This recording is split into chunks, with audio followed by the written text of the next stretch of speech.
तो कुछ दिन पहले मैं the boy and the Heron के प्रीमियर पे गया था और वहाँ पे मैंने देखा कि लोग वहाँ पे हायाओ मियाज़ाकी, इसाओ ताकाहाटा और स्टूडियो जिबली के अलावा नारुतो और वन पीस की बात कर रहे, जो कि मुझे काफी फनी लगा। तो मैं सोच रहा था कि भाई लोग यहाँ पे नारुतो और वन पीस की क्यों बात कर रहे हो और स्टूडियो जिबली की कोई बात नहीं कर रहा। तो तब मुझे ऐसा लगा कि हो सकता है कि शायद इन लोगों ने, ऐसा नहीं कि सारे लोगों ने, पर हो सकता है कि मोस्टली लोगों का ये फर्स्ट जिबली मूवी होगा और उन्होंने इससे पहले कोई स्टूडियो जिबली मूवी नहीं देखी होगी। क्योंकि हमारे कम्युनिटी में अभी भी मोस्टली लोग खाली एनिमे वॉचर है जो ज्यादा मूवीज नहीं देखते, स्पेशली जिबली मूवीज जो मेन स्ट्रीम ऑडियंस है उसको केटर नहीं करती। वैसे तो स्टूडियो जिबली की शुरुआत 1985 में हुई थी, पर जो हमारी मेन स्टोरी है वो उससे कुछ साल पहले शुरू हुई। 1959 में इसाओ ताकाहाटा ने तो एनिमेशन को as an assistant director join किया। तो उन्होंने एज एन असिस्टेंट डायरेक्टर काफी सारे प्रोजेक्ट्स में काम किया, जिसमें से कुछ थे Anju and Zushiomaru, little prince and ओरोची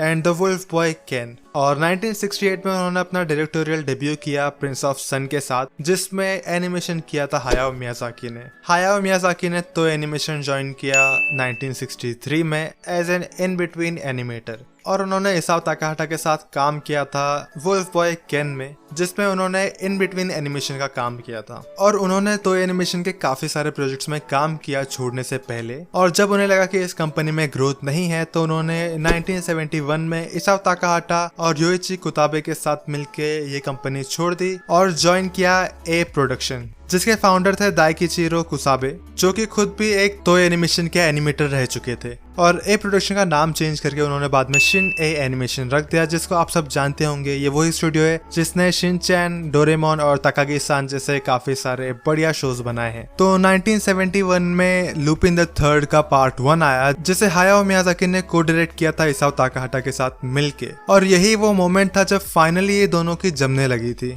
उसी टाइम पीरियड के बीच में इन दोनों ने मिलके एक और प्रोजेक्ट पे काम किया था, जो था पांडा गो पांडा। 1973 में योइची कुताबे, हायाओ मियाज़ाकी और इसाओ ताकाहाटा को निप्पॉन एनिमेशन ने अप्रोच किया था अपने एक नई सीरीज के लिए, जिसमें वो अलग अलग फेमस नॉवेल्स को अडेप्ट करने वाले थे। एंड आई एम श्योर आप सब इस सीरीज से वाकिफ होंगे।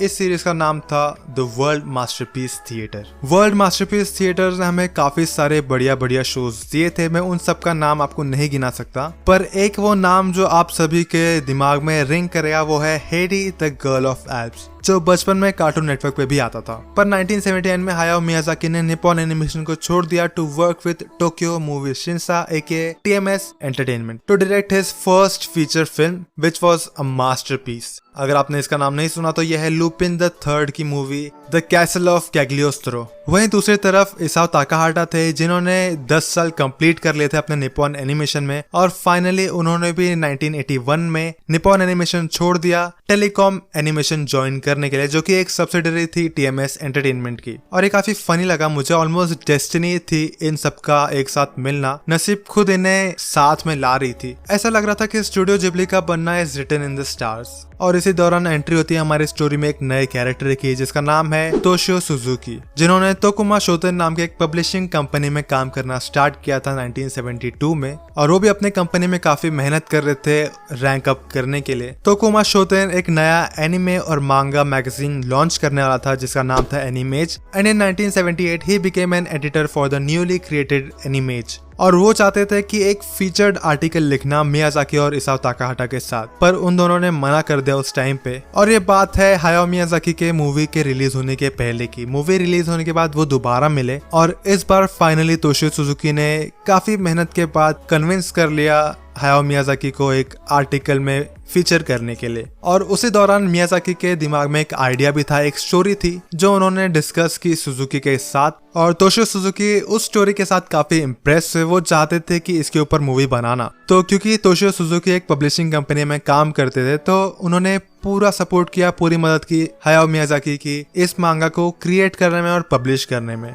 और फाइनली 1982 में हायाओ मियाज़ाकी ने ये मांगा फिनिश की और उसे पब्लिश की, और इस मांगा का नाम था Nausicaa the valley of wind, and this was the beginning of it all. Nausicaa the valley of wind एक बहुत ही बड़ा सक्सेस थी, और इसके सक्सेस के बाद 1984 में इन्होंने नौसिका द वैली ऑफ विंड की मूवी भी बनाई साथ में, जिसे प्रोड्यूस किया था इसाओ ताकाहाटा ने। And it was such a friendship moment that after the release of this film, which was very successful, they decided to start their own animation studio and they called it Studio Ghibli. और उसके बाद उन्होंने एक के बाद एक blockbuster बनाना शुरू किया, स्टार्टिंग में Laputa the castle in the sky which was released in 1986, जो कि एक और ह्यूज सक्सेस थी। पर अभी तक स्टूडियो जिबली का वैसा नाम नहीं हुआ था जैसा वो चाहते थे। लोग उन्हें जानते थे सिर्फ 2 मूवीज की वजह से, नौसिका की वजह से, जो कि स्टूडियो जिबली का प्रोडक्शन नहीं था, और दूसरा था उनका पहला movie castle in the sky, जो कि अच्छा था पर नाम बनाने के लिए काफी नहीं था। और तभी आया इनका infamous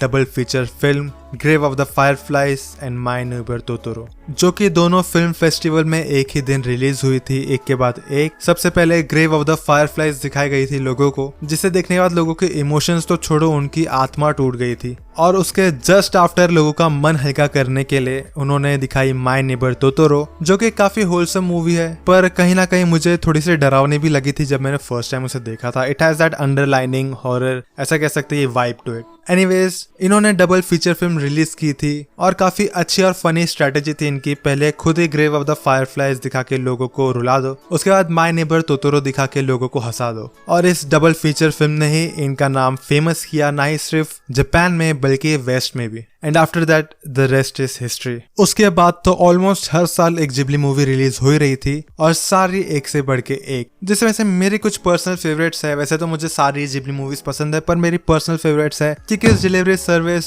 only yesterday, princess Mononoke, spirited away, Howl's moving castle और probably one of the most beautiful anime I have ever watched, Kaguya Hime no Monogatari. इनमें से कुछ मूवीज इसाओ ताकाहाटा ने डायरेक्ट की थी, कुछ मूवीज हायाओ मियाजाकी ने, और ये दोनों मेन पिलर थे स्टूडियो जिबली को खड़ा करने के पीछे। इन्होंने ना ही सिर्फ जापान में अपना नाम बनाया बल्कि वेस्ट में भी नाम बना दिया जब इनकी 2002 की movie spirited away academy award यानी कि ऑस्कर जीत गई बेस्ट एनिमेटेड फीचर फिल्म के लिए। And it was a really big moment for ना सिर्फ स्टूडियो जिबली बल्कि whole anime industry, because Oscar is still one of the biggest award a person in entertainment industry can get. और अगर boy and the Heron की बात करूँ तो वो भी काफी ब्यूटीफुल मूवी थी, मुझे काफी पसंद आई। अगर आपको भी उसे मेरी तरह थिएटर में एक्सपीरियंस करने का मौका मिला तो काफी लकी है आप मेरी तरह। तो चलिए दोस्तों, बस आज के लिए इतना ही। अगर आपको ये वीडियो पसंद आए तो इसे लाइक करना, अगर आप मेरे चैनल में नए हो तो सब्सक्राइब करना, और मैं मिलूंगा आपको अगले वीडियो में। तब तक के लिए